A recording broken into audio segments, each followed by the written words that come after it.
Hey, everybody, it's Warren. Good evening. Good evening, Good evening, Warren. Warren. Good Good evening, everybody. Warren. How is everyone? Good, good. Excellente.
Pat should be in a moment.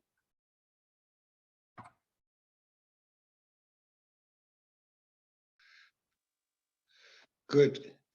Hey, Suki, Yes, Warren. that was a great email you sent. Oh my God, I'm sorry the files were so large. That's all right. I didn't download them. I have problems with my Gmail storage. I'm constantly being told I'm at 100%. I could see that. But I thought it was great to the point, I assume you'll be discussing that tonight. Yeah, I do want to raise it just so that everybody is aware of this. I mean, it's a little bit unclear what's going to happen to the program going forward because it sounds like it's been suspended. But it's something to keep in mind because Well, it's, both points about the senior citizen and the program. yeah. And also like, I think we were supposed to get notice of this and we didn't. So that's kind of, that might be something for the district managers to follow up with to make sure that we're getting these notifications from HPD.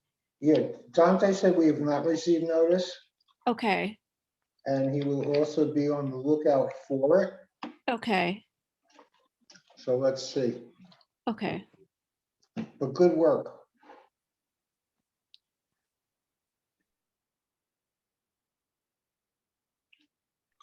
This is Felice. I want to say thank you too, because that was an excellent job what you did, Suki. Yeah, I mean, I was very as surprised about it as Diane. It just didn't seem like it was right. but that's the thing about this program, is that it essentially allows these significant upzonings without going through the ULURP process. And, you know, we need to make sure that at least they're sticking to the affordability agreements. So, you know, let's see if, you know, we get anything from HPD. No, Right, he's but now that, really good at that. If anything comes in, he lets people know. So I have confidence in that.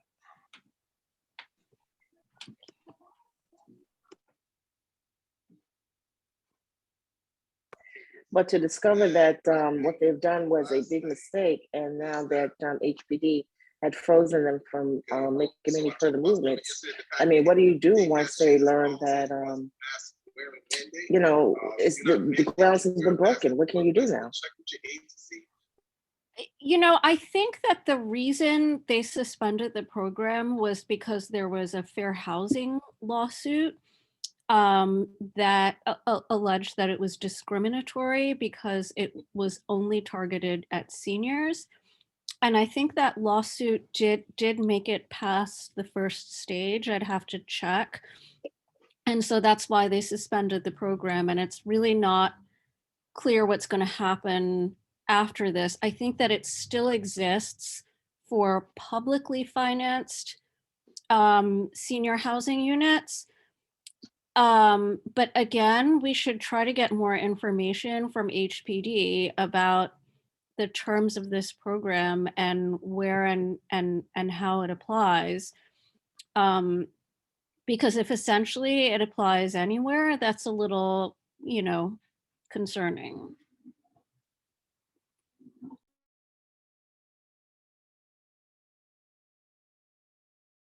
Oh, okay.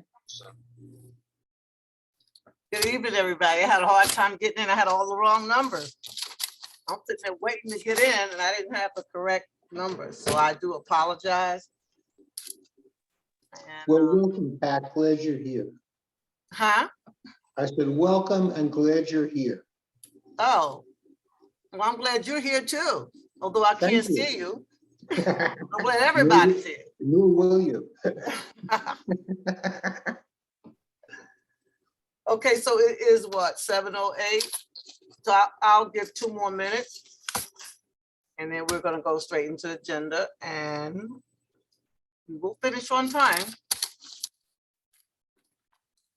You should have seen me out here. I'm like, wait, I'm like, but Dad, when this meeting gonna start? You know?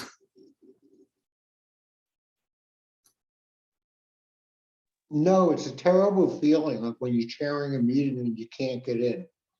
Well, I didn't know that the numbers had changed, you see. Okay, well, it doesn't matter. Yeah, it is. You're here now. Okay. Looking you around, I don't Yep, see you, but I hear you. I'm going to be taking the notes if you want to call the time for the meeting start. We're gonna start, not yet. Give another minute or so.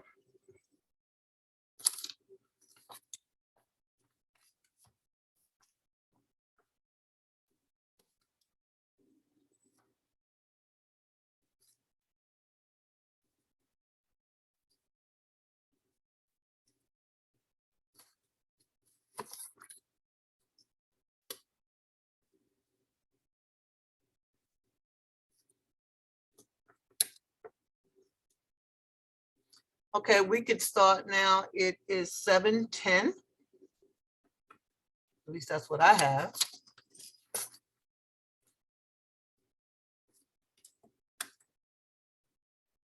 Okay, I'm gonna ask, the rules of order for Community Board 9 is still in place.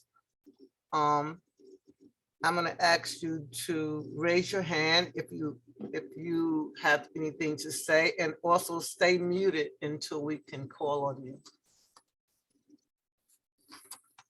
And again, as I stated before, everybody's voice will be heard, whether we agree or not agree. We have a right to hear everyone. So with that said, I want to welcome the committee members, and I'm not sure if we have any guests or not. Do we have any guests?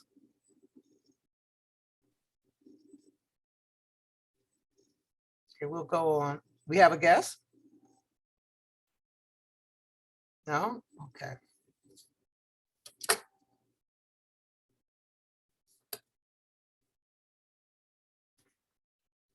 Okay, I don't, on the old business, update on resubmission of Fenimore Street Block Association down zoning application.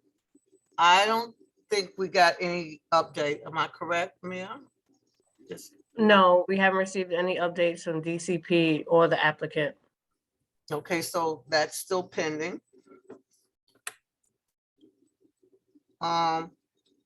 Update on One Sullivan Place development. Is there any updates on One Sullivan Place? Only that they're still moving up.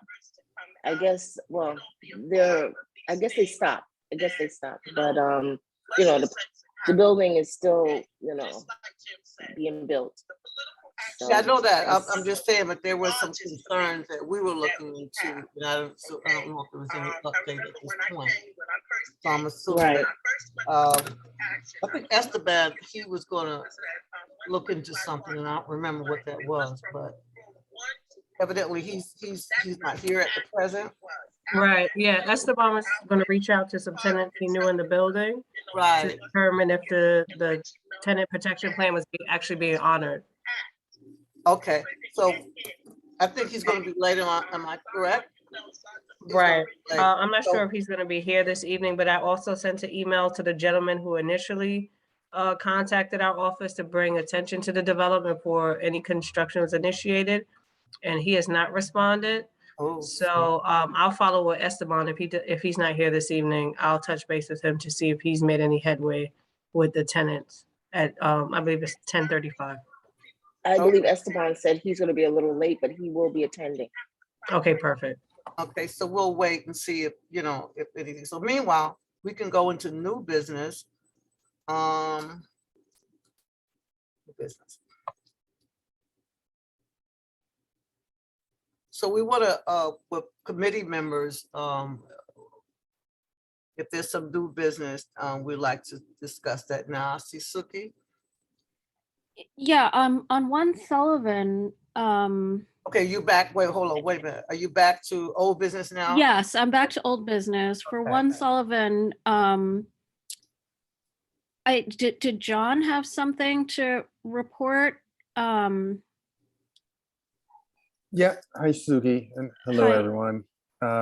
We discussed this when we met a couple weeks ago. And I'm an architect, so I do have a little bit of training and experience and knowledge about this.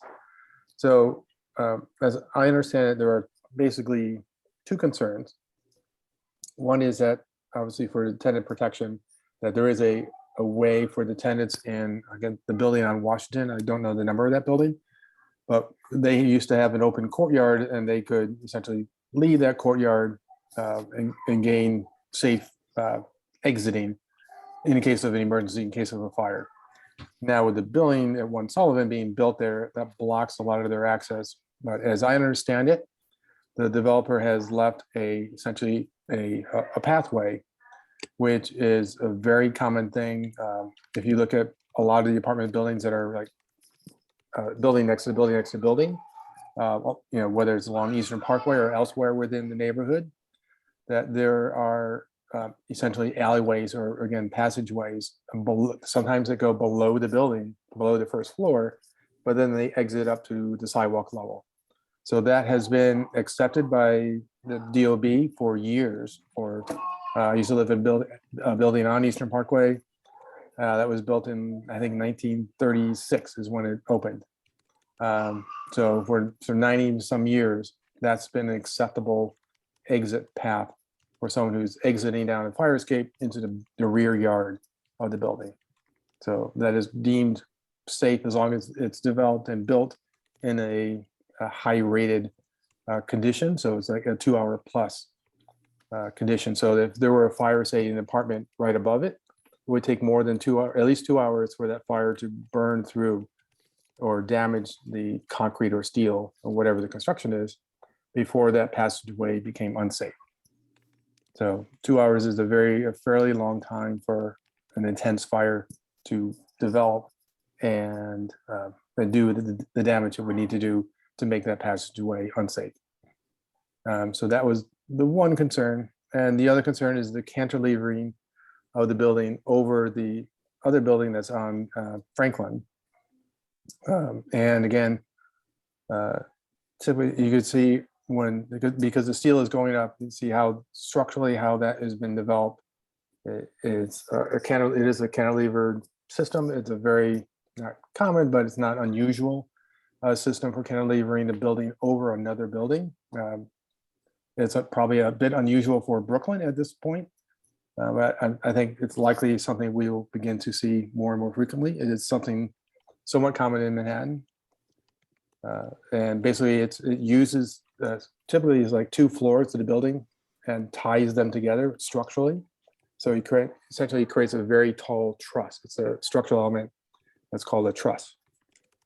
And by using those 2 floors plus usually diagonal and sometimes vertical bracing or structural supports, that allows that building to be suspended over another building or a void, because there is no structural connection to that area below it.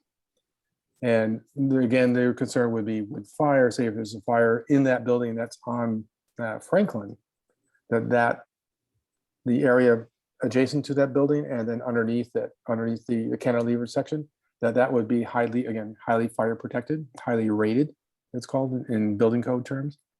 And that would again protect both the new building, the 1 Sullivan building, and then the building below it. And there's minimum requirements for clearance for firefighting efforts for firefighters who got to get access to the roof, say, of the Franklin Avenue building, so they can put out the fire and bring any tools and equipment they would need onto that roof.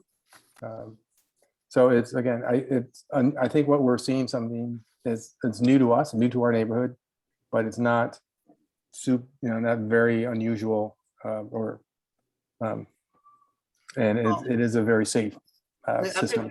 I think we had a discussion on that, and at this point, based on the report that we have gotten in from our office, there were no violations.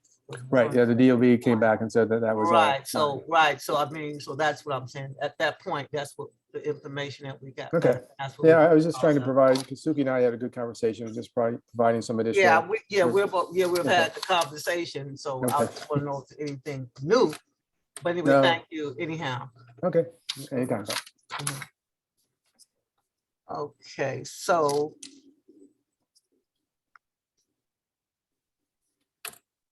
Okay, committee members, anything else you'd like to discuss? Suki has her hand raised. Yeah, actually, was just looking at the GOB page for 1 Sullivan, and there's a big red we're gonna notice. move on from there because we've discussed 1 Sullivan quite frequently. Yeah, but Pat, I have something to say that's relevant. There's a big red notice on the DOB page that says a class 1 violation exists. So is that, what's that about? Is that current? Well, I was unaware of it, Suki. I can don't check have tomorrow. that. If you want to touch base tomorrow, I can. Yeah, I'll send you an email. Send me the email, and I'll follow up with Damaris at DOB to figure out what that is and when it was issued. I didn't see that. Yeah, it must be new because we haven't received any updates. I'll touch base with Damaris at DOB and I'll copy you guys on the email. Okay, thanks. Thank you, Suki. I didn't see that at all. So that is something new. Okay. Any other discussions? Committee members? Anything new you want to tell me? So I just wanted to briefly, I sent out the email earlier, but I just wanted to briefly raise this issue of the affordable independent senior residences because it applies to both 1046 President and 1 Sullivan, which we've been discussing. So this program is under the Zoning for Quality and Affordability that was passed in 2015. And it essentially allows an upzoning in any R5 and above district. Actually, I think it might even apply to R4. I'm not sure, but definitely R5 and above. And these increases in density do not go through the ULURP process. So that's what we saw at 1046 President. That's why Diane was very surprised by how large it was. And it's also applicable to 1 Sullivan. And in return, they're supposed to give affordable housing for seniors at 80% of AMI. And they have to have a regulatory agreement with HPD. So, and they're supposed to notify the community board. So before you came, we were just discussing that we should make sure that we're in touch with HPD so that, you know, we know that they're sticking to the affordability agreements and it's being, you know, marketed to our community, et cetera, et cetera. But that program has been suspended because of concerns about fair housing. There was a lawsuit. So I would not expect to see more of these in the future until we hear more, I guess. To me, this would be something that housing really needs to look into in terms of affordability. That's definitely something that I see that housing needs to really look into, not just with this particular location, but there's other locations where they say it's affordable. And I feel that Community Board 9 and the community at large should have first preference to a lot of what's going on. And that, again, that's usually taken up by the Housing Committee. Yeah, I did CC Beverly, but just for us to be aware of also, because it involves pretty significant upzonings in areas that, you know, are, we didn't say that there should be an upzoning. So we need to be aware of that can pop up, you know, anywhere, but they should be notifying us. Okay. Good evening, Esteban. How are you? Sorry. Hello. Good. Did you get my message? I was going to be late. Yes, we did. Had We just another. want to know, before we moved on, did you have any updates for 1 Sullivan? Because you said you were going to talk to, I think. Yeah, I've not been able to get in touch with the tenant leader there. Really? I'm gonna check with Mike because he was also Mike Hollingsworth, because he was in touch with them as well. I don't know. Like, I don't know what's happening. Like, I hope they haven't like left there. I don't know. People are there's a lot of like evictions happening since January 15th. And so that's been like kind of tricky to get in touch with people. Maybe I might just go down there. It worries me that I've not been able to, like, I haven't gotten a response. And I think they were also plugged into the housing committee, but I think the contact there was Alejandra, who's not here anymore. So I don't know who's heading the housing committee now. Do we know? Really? Beverly? Yeah, Beverly. Yeah. Okay. All right. Yeah, let me write this down so that I can try again. It's been a couple of weeks, so I tried to get in touch with them right after we met the last time, but let me make myself a note. Okay. Warren, you got something to say up there? Warren. Yes, hi, everybody. I just wanted to point out and congratulate, hold on, I got my camera on. Hi, I just Well, wanted hello. to congratulate. Hello, Pat, how are you? Anyway, I just wanted to congratulate Esteban. I don't know if everybody's aware of this, but Esteban was mentioned in the most 100 powerful real estate people or something like that. And the article actually noted that he is the first advocate to be on that list.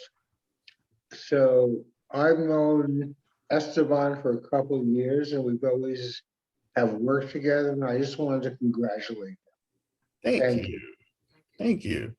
They mentioned the Bedford Union Armory on there. And so it's when Warren reached out, I thought it was interesting because we all worked so hard on that. And you know, they just happened to recognize some of the work that I did on that, but like, that's all our work that's being recognized, which is great to me. Like we all had some part of that. So yeah, the Real Estate Power 100, which is like the funniest thing ever. I'm not a landlord, you know, so yeah, it's pretty cool, pretty exciting. My parents are excited, so. As a senior, I'm very proud of you. Oh, That's it. thank you. Okay, Nicola? Did you have something to say? I thought her hand was up. Mia, was your hand up too? No, well, am I seeing things? Okay. Okay, congratulations, I guess is in order. Thank you. Okay. Any other new information? Warren, you still, your hand is still up or what? Warren, your hand is up. I guess he's not there. So far we have nothing new. I am here. My hand is now down. Okay. It is. So it doesn't seem like we have very much for the ULURP committee at this point. Suki? If there nobody has anything else, there's Mhm. just a few things I want to raise, like kind of new general citywide stuff that we should all be aware of. So first of, Yeah, before you do that, let's do a roll call. okay, I really have to know like who's here and who's not here.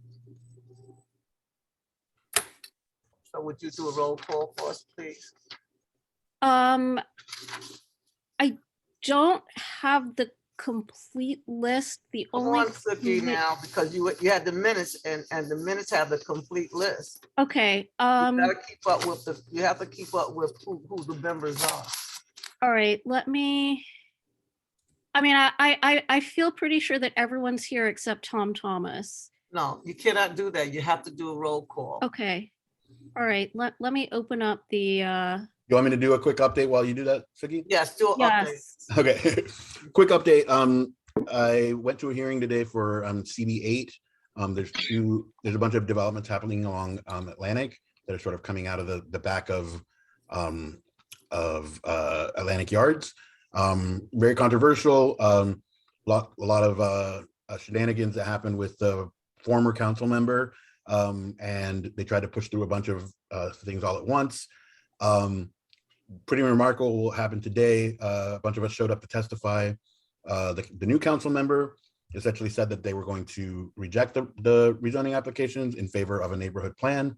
So like just the beginnings of that sort of a process, but and like, of course, devil's in the details, definitely in the details, especially with rezonings. But it is interesting because you know, it was a matter of like, we kind of had to like do a little bit of a shakeup within that community board, but it's been really great, and you know, we've had a lot of issues with like actually homeowners coming to us in that part of Crown Heights with deed theft issues and things of that nature, which we've discussed here before. So I just think it's great to see that like that they're waking up.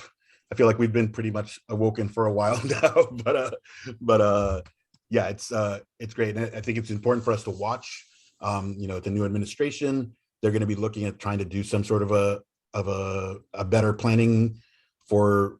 They have this area called M Crown, which like years and years and years ago, CB8 came up with a plan for, and the city always rebuffed them on their attempts to make that plan happen. So now they're going to try with, you know, a new administration, and we should watch very closely and make sure because we're going to be dealing with the same administration and with the same council members. So anything that people have thought about doing here, you know, we just need to pay attention, because like we'll learn a lot if we pay attention now and not get ourselves into situations that are not good. So I don't have a whole lot of like hope for neighborhood plans myself, but that's what's happening there. So yeah, encourage folks to keep up with it, and I'll try to send around some articles about it. It's been a really interesting situation there. So that's my update. Yeah. I'm sorry, Mia, there's one, we do need, we have no representatives from elected officials or anyone that's representing, and that's also, so we basically don't even know what's going on. And Yeah, that's definitely. missing. We really need some representatives from the elected officials office or agency. Definitely. I'll reach out to the respective council people to make sure the reps are aware and provide the notice so that they can attend if possible. Yes, and that's Or if really not, provide us some type of update of whatever is it's relevant to happening, the committee. right? Because that's what's missing, and I mean, we have to know exactly what they're thinking about, or what they're involved in, or what they're saying that they approve, disapprove, for, against, and we don't even know that. So Got it. yes, got Mia, it. one thing to keep in mind, Crystal's not on the on any of the subcommittees or committees for land use, but Darlene Mealy is. Right. And so like that would be it's just good to have that connection. I realized today that we didn't have anybody there like on site that could actually like talk to the committee, you know, and like, so those are good connections to have. So so definitely, I also remember that Darlene was one of only 2 council members that voted against the Bedford Union Army, because she said the community board said no, so I'm going to say no. that was 4 years ago, but good to keep in mind. But even if she couldn't make it, a representative would help us out, you know? Yeah. So whatever's happening in different parts of the community, we would be able to at least get an update as to what's going on. Yeah. So that we're not in the dark. That's basically what I'm asking, you know? Okay, Suki, are you ready? Okay, Pat, I'm ready to call the roll. Okay, go ahead. Okay. Pat Moses, Here, Warren Burke. Warren, I know you're here. mute. Okay, we'll come back to him. Yes, I am. I had to get back to the screen. Okay. Suki Cheong here. Felice Robertson.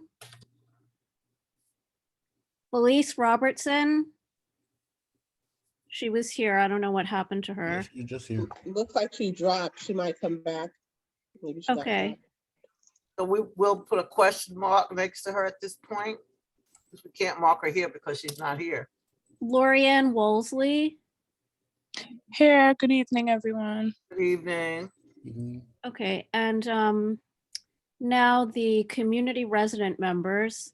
Nicola Cox, Here. John Craver, Here. Esteban Heron, Here. Thomas.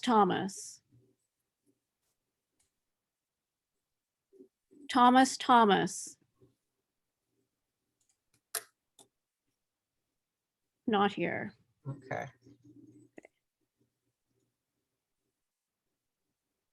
Yeah, so Pat, you, to your point about the elected officials, I agree. And just Diana Richardson, who used to be one of our board members, is now deputy borough president. So maybe she can give us a hand as well. Well, like I said, you know, I know that they're very busy if they just took over, but you know, representatives, I guess they'll try and get that together. Anyway, Mia says she's gonna reach out Yeah, that'd be at great. this point. So, can you Excuse me please, 1 second. Yes. Suki, do we have quorum? that's what I was gonna ask. Oh, I'm Yeah. sorry. That's okay. Yes, we do. That's why I'm your assistant. Yes, we do. Okay, so who's out? Who's Tom not here? Thomas. And it's another person that's missing. I think it's just Tom Thomas. Oh, it was another Or young, actually, did Felice come back? she's not here, so she's absent. Okay, so it's just Felice and Tom, which means 1, 2, 3, 4, 5, 6. 1, 2, 3, 4, 6, 7. We have 7 out of 9, so we have quorum. Okay, great. So I don't have any voting items, but I just wanted to give a couple of updates, just so that we're all aware. So the first thing is something Dante sent out, about the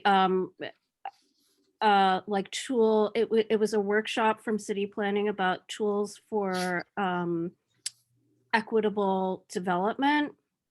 And essentially, this is looking at the displacement risk in every community board. And it's based on a number of different factors like income, race, type of housing, whether it's rent regulated or not. And so this is part of a new law that takes effect in June. And essentially any rezoning that adds more than 50,000 square feet, or that's a down zoning that results in a loss of more than 50,000 square feet, will have to do a report on based on this kind of displacement risk and submit it to the elected officials. It's really not a full-blown environmental assessment. It's not, has not been added to seeker, but it's something to be aware of, that any significant upzoning, including commercial upzonings, will be subject to this reporting requirement. The second thing is our elected officials, our council member, Crystal Hudson, Kai Osei, basically all of the council members from Central Brooklyn are talking about petitioning the Department of City Planning to remove the requirement for new developments to add, for new affordable developments to add parking. So that's something, you know, that you guys may want to be aware of, is that it may be the case going forward that new affordable developments do not have parking. We don't know where that's going yet, but if that's what our, you know, as what you were saying, Pat, if that's what our elected officials want, that's what may be the case. The third thing, which I'll send out an article to the committees about, but the city, the mayor and the head of city planning are talking about conversions of office buildings to housing, including affordable housing. And that's going to be quite substantial. They're talking about adding potentially 14,000 units in Midtown. So that's something to keep in mind, and it sounds like that's what the City Planning Commission may be focused on in the short term. That's all I wanted to say. Thank you. Is that, could I ask a quick question? Is that under the Honda program, or is that like a separate city program? So this is something new that the mayor and the city are talking about. They would have to make some changes to the zoning code to allow the conversion of these office buildings. Right. And I don't know any more details, but I'll send out the article that I found that's discussing it. It's still in discussion stages, so we don't know, but it's just something for us to keep in mind, you know, when we're thinking about planning and what we, you know, what's coming. That's all. Yeah, we passed last year the Housing Our Neighbors with Dignity Act, HONDA. It's a program that would allow for that conversion at at the state level, because there's state level issues that you have to get over, and then also city level issues. But there's like a limited window, because basically it was trying to like use the fact that hotels didn't have any business, and to try to sort of save some of the losses that way, but also turn those into affordable housing with a large component for for supportive housing and homeless or formerly homeless folks. But as the economy is improving, those opportunities are going away. So I'm curious to see what the city's gonna do to try to speed that up, because I mean, like, a lot of these places are just sitting empty right now. So yeah. Nicola? Hi, I had a question about the parking requirement. And I'm just curious because these are new city council people who haven't even met with, as far as I know, met with their community boards. Where are they getting the information that the community wants to remove parking requirements from any new developments in our communities? Well, Do that's we why know how they came up with this brilliant plan?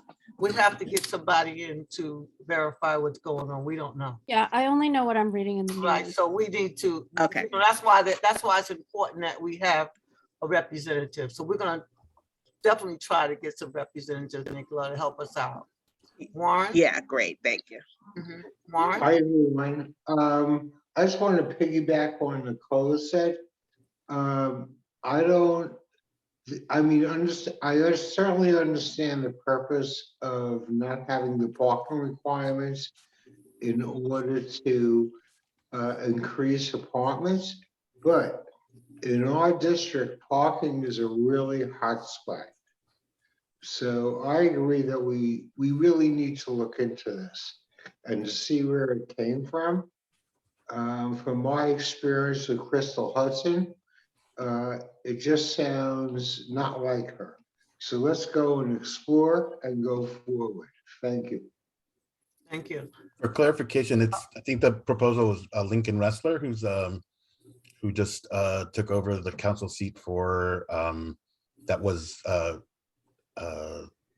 Levin, yeah. So downtown Brooklyn and that part. But yeah, Crystal's on board with it. Chiose is on board with it in the 36th district. It's not like a thing yet. Like, there's not any legislation yet. So like, now is the time to speak to the council members about it if you have concerns. Well, I don't want to speak to anyone until I know exactly what's going on. So we need to get Yeah, some of course. information on that. I'm not going to say this and somebody said this and somebody said that. Yeah. So Mia, I guess, you know, in your office, some follow-up will be done. Again, that's why it's important that we have representatives. Good evening, Mr. Thomas. Although we marked you absent, I see you are here now.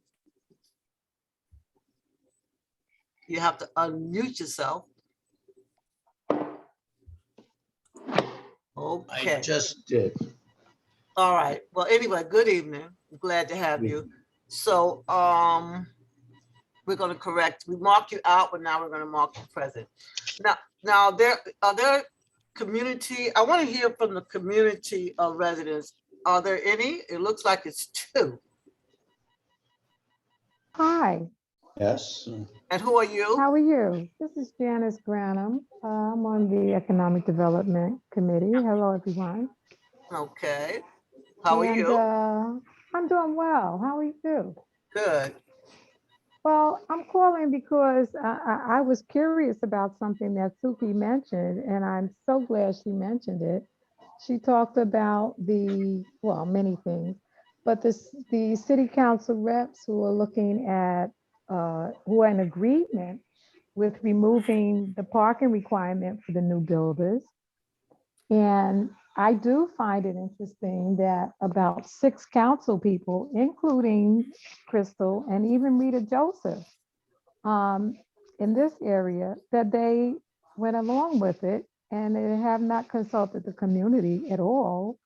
So I think those 2 persons would be ideal candidates to have at the committee meeting.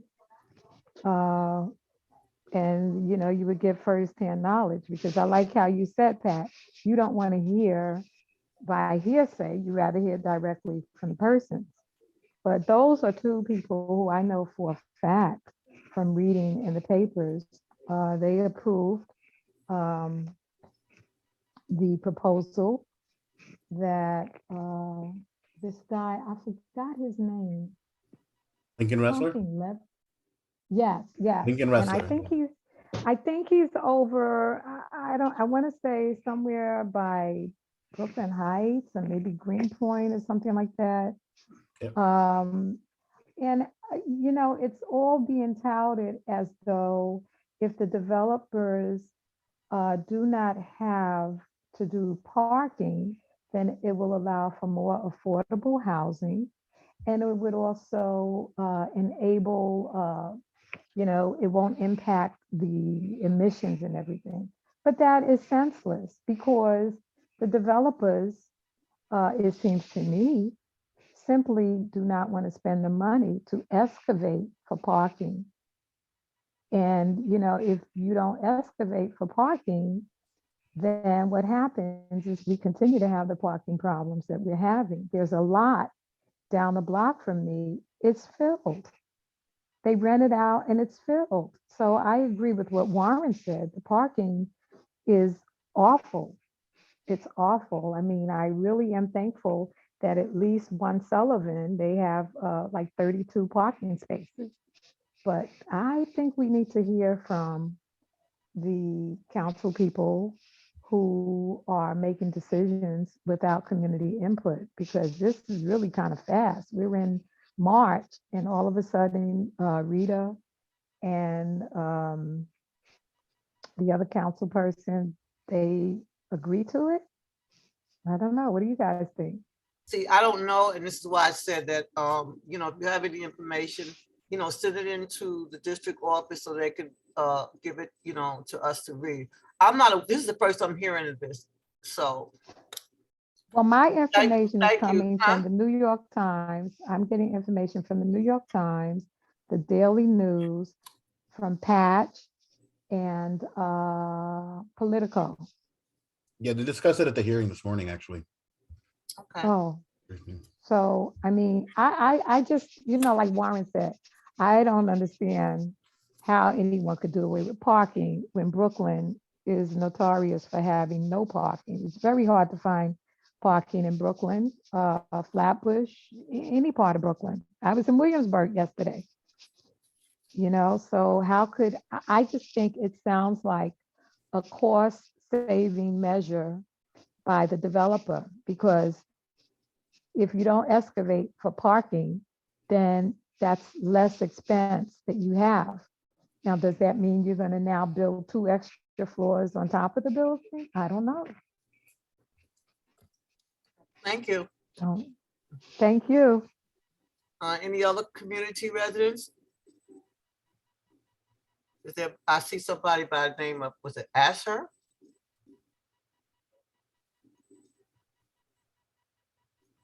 Good evening. I can't hear you though.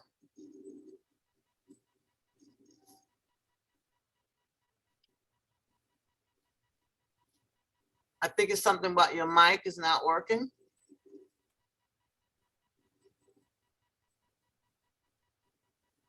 Anyway, I see you, but I can't hear him. Anyone else? Tim? Is it Tim? Oh, it's Abigail. Abigail. Yes. How do you hi. pronounce your last name? Tim is my last name. Yes. Oh, okay. All right. Hi, I'm a member of Winthrop 2 Block Association, and this is my first time attending a meeting. And the reason for my attendance is because I've been having a difficult time with the developer or investor who purchased the property adjacent to my home and built 2 stories above the block, the entire block. They were the first ones to go 2 stories up, and I have extensive damage on my home. But I just wanted to find out what else is going on in the community, if someone else is experiencing the same things, and also get a better understanding of what your committee is all about. So thank you for having me. You said you're located where, on Winthrop? Yes. Between what? Bedford and Rogers. Oh, okay. I'm trying to think of your, so your house is actually on Bedford Avenue then? No, my house is actually on Winthrop Street. Really? Okay. So there's a few developments on Winthrop. Mine is on the side with the PS92 Park. Okay, got it. Mm-hmm. know what you're speaking of now. There's a lot of buildings, there's something happening on that, almost that whole strip on the other side of the school. Across the street.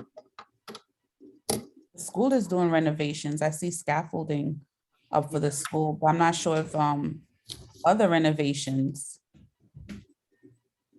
One second, so you guys could see my face. That's my son. It's bedtime, but he wanted to see you guys, I guess. Oh, okay. My It's toddler. good to see you. And we hope you come back so we can, we try to keep up to date what's happening, in our community, and especially with ULURP. So we're glad to have you. Thank you. Glad to be here. Okay. Anyone else? I see Felicia's back. You can mark her present because we had marked her out. She's back. Thank you so much. I got disconnected. Oh, that's what they told me. That cheap kind of, oh wait, or is it Russia tapping in? I hope not. God, oh my God. But So I have to say that their cyberspace is better than ours because we always outsource ours instead of training and teaching ours right here in the United States. I just want to say that. Okay. Another update in terms of, is my understanding, this is true, that there's on May 22nd, if I'm right, there's supposed to be a Community Board 9 is hosting a community fair, which all the board committees is supposed to be a part of. I'm not sure exactly what we're supposed to be doing, but that's what the email said. Warren, can you update us on that? The Of May course. 22nd? Of course. Which Community Board 9 on May 22nd is going to have a working title of Spring Fling. And basically, each committee is welcome to table or provide information about their committee. In terms of ULURP, I need to discuss that with you, Pat. But Okay. basically, it is what information or activity you can provide to the community to inform them of what's available in terms of resources. So we'll discuss that. ULURP is, how do I put this? ULURP does not have a huge information to discuss, whereas economic development is going to have merchants and other tabling there. So it's something we need to think about. But I will say that ULURP is so important to this community that we need to put our heads together and see what we can do. Thank you. Thank you. Yes, and that would be for all of the committee members. Correct. I don't. The bottom line is that most of the community they don't even know we exist.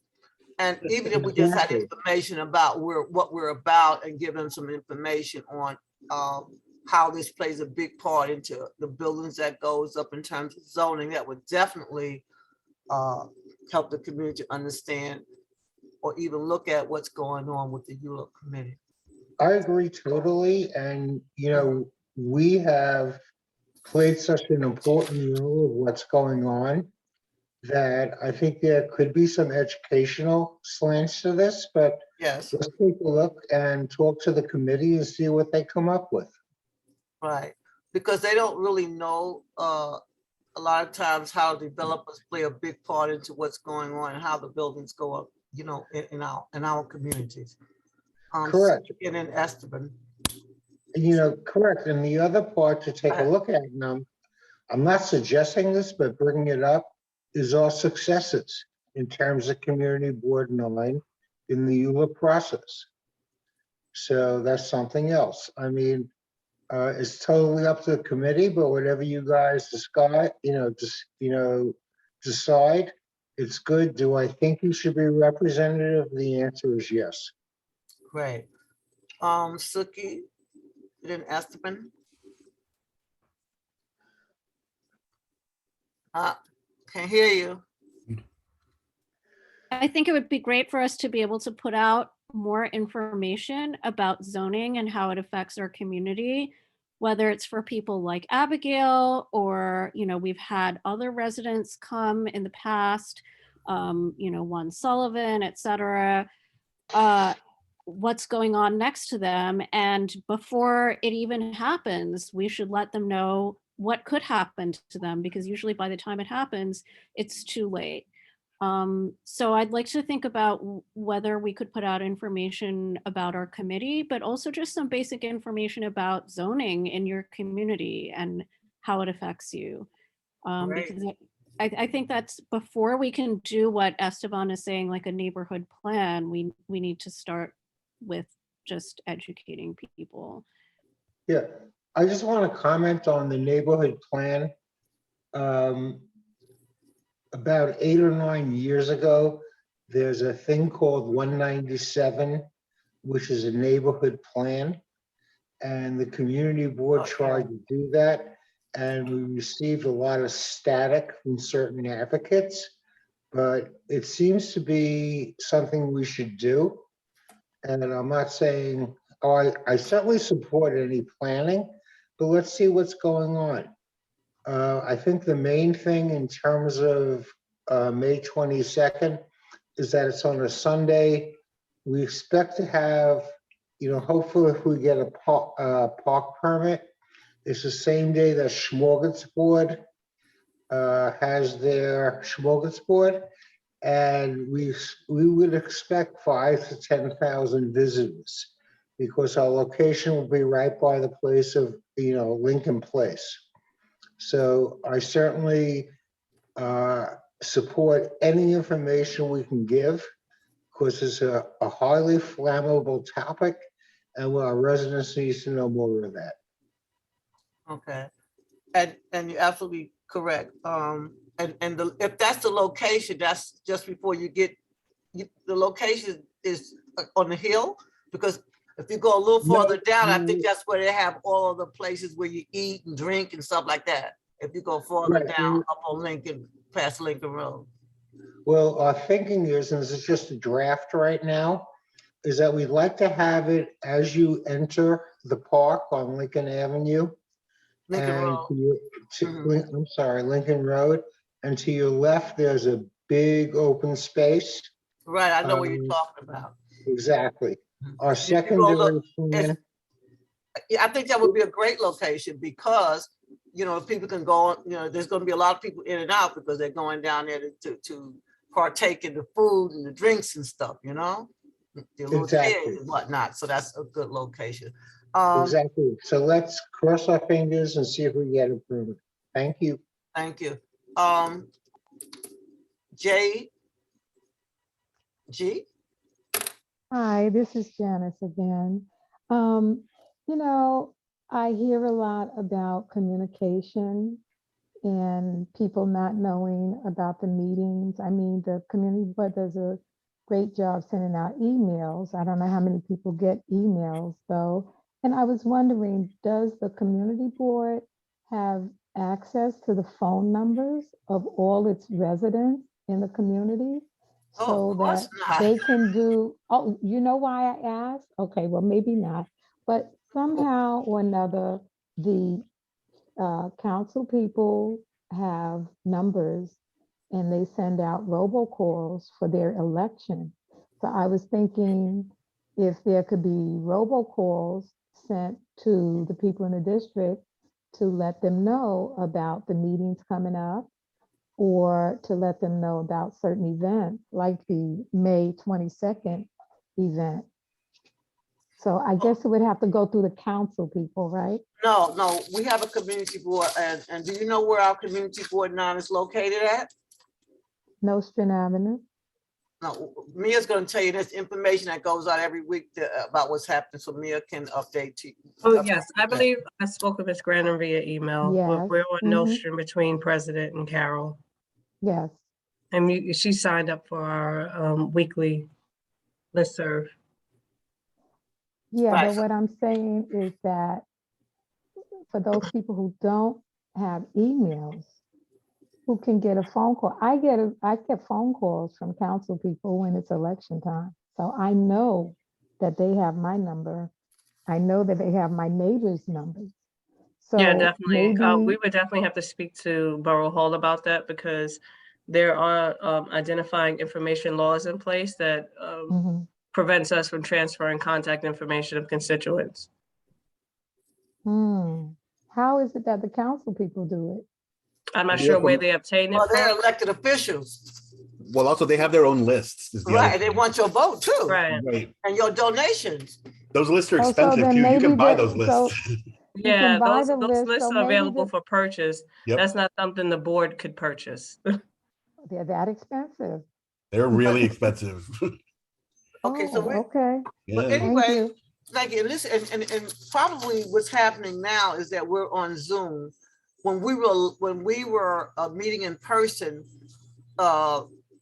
people kind of knew where we were, and you got to meet people, and people told other people, and then we were at the meetings. I have no clue as to when we're going to ever go live again, but at this point, that's why it's a little tricky right about now.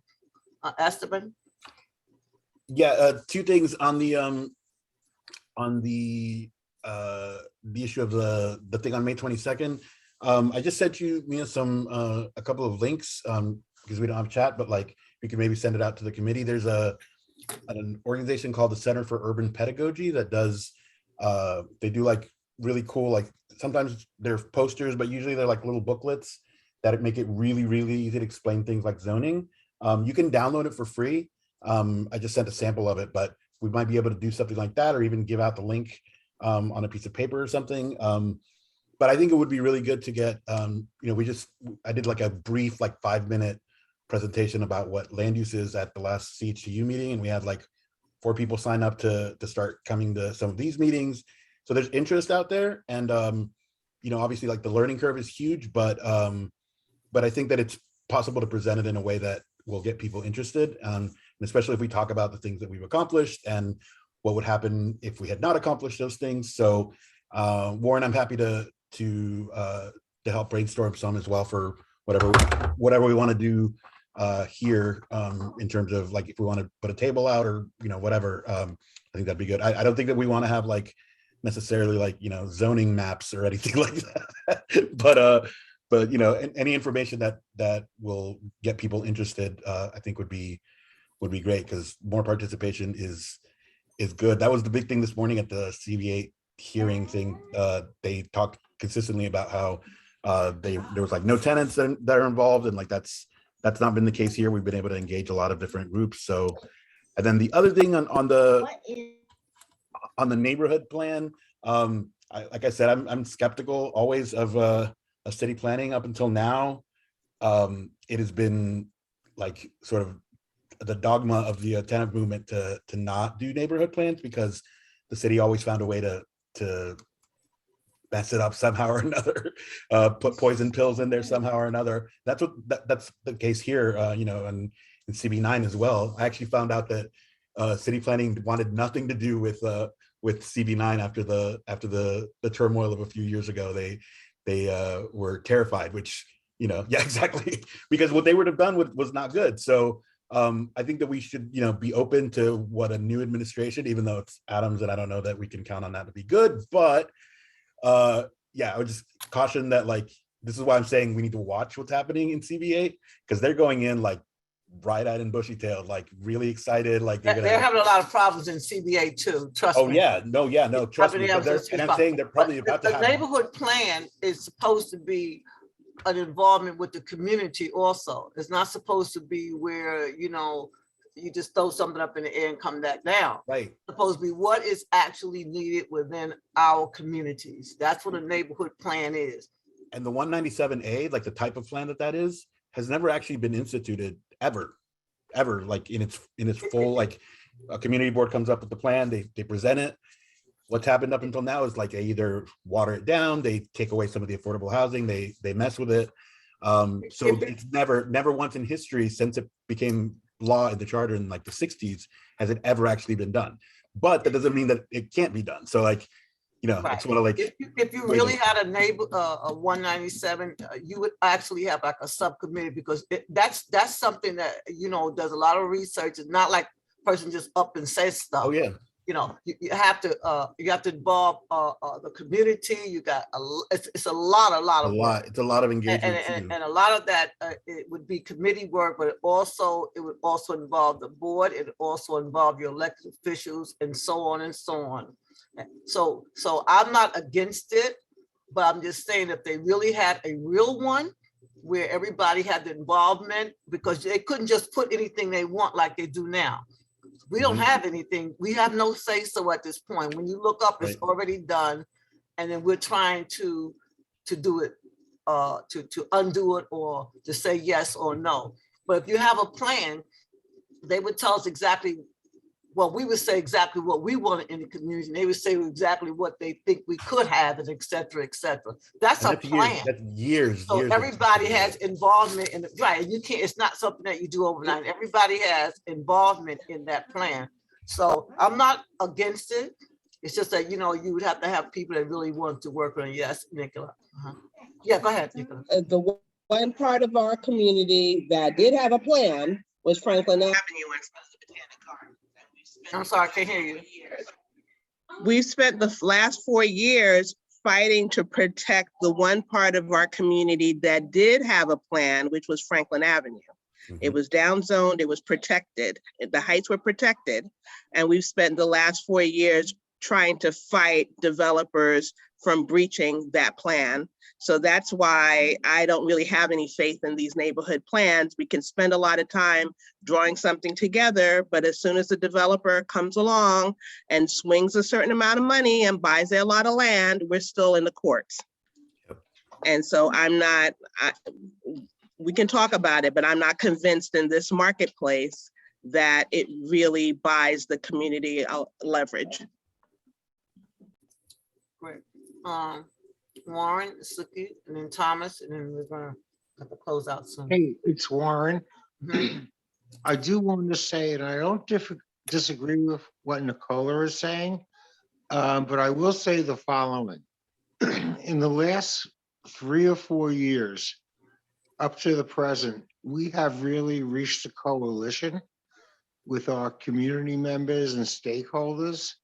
And I think Esteban would agree with that. The point is this, is that, you know, when you say, and I'm not supporting a community plan, but I am saying that every time something comes up, we're starting from the beginning. And in terms of legalese and legislative, if we did have some parameters, we could refer back to them when, as Nicola said, things do end up in the court. So so what I'm saying is that we have a coalition now that could do something. So it's really up to everybody to decide what they want to do. Because for the first time, we're all working together and it's sort of seamless, whether it's elected institutions as well as the community board. So I think it's something we should take a look at. Thank you. Oh yeah, sorry. Suki? Yeah, so I do agree with Nicola and with Esteban that a lot of times when we start a formal process with this city, that it doesn't go down the road that we want it to because there are so many external pressures.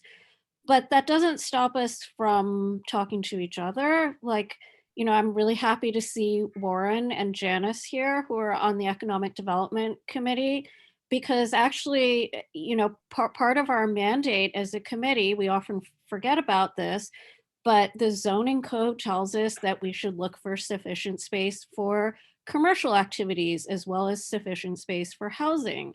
So that's something that we could be discussing as well, because we do, you know, have these areas that by zoning are dedicated to commercial uses, but we've never really strategized or had a vision about what that could be. You know, it does need to be something that's produces revenue and that works for, you know, for the owners. But also it should be something that produces jobs for the community, that produces some sort of progress for the community. And so I'd be very happy, you know, talk more to the Economic Development Committee about that, you know, I don't know, Warren, Janice, if you want to, you know, have any comments or if you want to talk to any of us afterwards. And likewise also with the Housing Committee, with the Environment Committee. I don't know if any of you have attended those meetings, but some of the discussions I had with them the first couple months of the year were about sewers. We have serious problems with flooding along in Yeah, I certain don't areas of I our don't want to get into community. But yeah, I this don't is want to. related to, you know, this is all connected with the overall levels of development that we have. And that's kind of our responsibility in a way, is to talk about how zoning interacts with those other factors. So I would love to see members of other committees just coming to our meetings and us going to their meetings to find out about what the issues are as a start. Okay, thank you. I am getting ready to close out. Oh, Yeah. go ahead, Nicola. I'm One not gonna close one out. of the challenges, I agree with Suki. One of the challenges we have is that we have overlap. Like right now, the environmental committee is meeting at the same time as the ULURP committee. So they wanted to come to our meetings. I wanted to go to their meetings. We can't because we're meeting at the same time. So if we're going to have that, then maybe we need to have some, you know, quarterly or, you know, once or twice a year, some period where we can collaborate and talk across committee meetings where we can exchange ideas, talk about outside of the general board meeting, but form some kind of coalitions and understand how we can work together to achieve certain goals within the community. Thank you. Hi, Mr. it's Thomas? Warren. I just want to comment on that Hold comment. on, Warren. Thomas? Mr. Thomas? Yes. Go ahead. I would like to support Warren's notion about the 197A process. There's enormous resistance to it from the developers community. And there's a good reason for that. It's because it's a democratic statement of what the community wants. And it shows an alliance that has to be faced by them when they try to break the community into pieces that they can attack one at a time. So it's not an easy process, but I think in the long run, if we can get it done, it gives us an enormous supply of community support. Thank you. Before I close out, Warren, you want to say something before I close out? Yes, I do. Two things. Thank you, Thomas. I'm not supporting or not supporting the 197A. I think it's something the committee should take a look at. I do know that every day, you know, sites are being picked off. So it's something we need to consider. The second thing is, in terms of Nicola, I just want to say to you that you're 100% right, but we do have a venue to do that. And that's the executive committee meeting where all chairs are present. And we certainly welcome all residents. So that may be a good start. And then in terms of ULURP, you know, a quarterly something could be great. Our ears are open. Thank you. Okay. So we are going to close out. I think we have another community person. Is it Karen? Karen, would you like to say anything?